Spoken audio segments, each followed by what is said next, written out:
भारत में नए virus HMPV के बढ़ते केसों के बीच एक बार फिर लोगों में कोरोना वाला डर देखा जा रहा है, क्योंकि कोरोना वायरस का दौर इतना खौफनाक था कि इंसान की रूह कांप गई। भले ही इस दौर को 5 साल बीत चुके हैं, लेकिन आज भी कोरोना का नाम सुनकर लोगों में वो खौफ पैदा हो जाता है। नए वायरस के बढ़ते केसों के बीच एक खबर काफी वायरल हो रही है, जिसमें दावा किया जा रहा है कि इस वायरस से उन बच्चों को ज्यादा खतरा है जो कोविड के समय में पैदा हुए थे। दरअसल चीन में HMPV के चलते अफरा तफरी का माहौल है और भारत में भी अभी से इसको लेकर निगरानी शुरू कर दी गई है, क्योंकि ये वायरस कोविड-19 से इतर छोटे बच्चों पर अटैक कर रहा है। एक्सपर्ट्स का कहना है कि यह वायरस 2 साल से कम उम्र के बच्चों में ज्यादा देखा जा रहा है। बीते दिन भारत में बेंगलुरु के अस्पताल में महज 8 महीने की बच्ची में HMPV वायरस डिटेक्ट किया गया था। बेंगलुरु के बाद गुजरात, महाराष्ट्र, यूपी और राजस्थान जैसे राज्यों में भी HMPV के मामले देखने को मिल रहे हैं। भारत में इसके अब तक कुल 14 मामले सामने आ चुके हैं।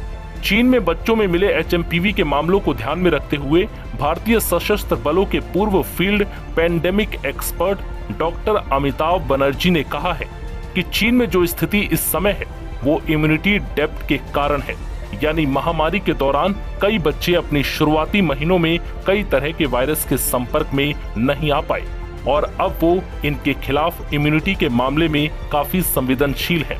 एक्सपर्ट्स का कहना है कि आमतौर पर जब बच्चों का जन्म होता है तो माता पिता उन्हें सामान्य जीवन देने के लिए छोटी सी उम्र में ही सभी चीजें कराते हैं। वो जमीन में घुटनों के बल चलने से लेकर और भी कई चीजें करते हैं, जिससे वो सभी प्रकार के सामान्य फ्लू और वायरस की चपेट में आते रहते हैं। इससे क्या होता है कि धीरे धीरे उनकी बॉडी को इस तरह के फ्लू से लड़ने की आदत हो जाती है और उनकी इम्यूनिटी मजबूत होती है। हालांकि कोरोना के दौरान या उसके बाद जन्मे बच्चों को हद से ज्यादा निगरानी में रखा गया। महामारी के दौरान पैदा हुए बच्चे रिस्ट्रिक्टिव माहौल के चलते अपने जन्म के पहले महीने में किसी भी सामान्य वायरस के कांटेक्ट में नहीं आए। ऐसे में उनका इम्यून सिस्टम इस तरह के किसी भी वायरस या फ्लू से नहीं लड़ पा रहा। कहने का मतलब है कि उनका इम्यून सिस्टम बहुत कमजोर है, जो अब बड़ी संख्या में HMPV के मामलों को जन्म दे रहा है।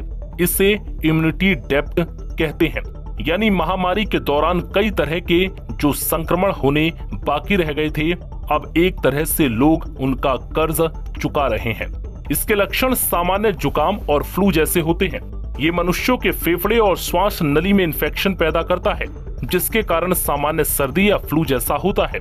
पहले से ऐसी बीमारियां या एलर्जी से ग्रस्त लोगों में इस वायरस का संक्रमण होना बेहद आम बात है।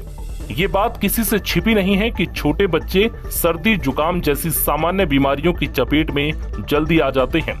ऐसे में बच्चों में इस वायरस का फैलना बहुत नॉर्मल है। भारत में ही नहीं, चीन में भी HMPV के ज्यादातर मामले बच्चों में देखे गए हैं।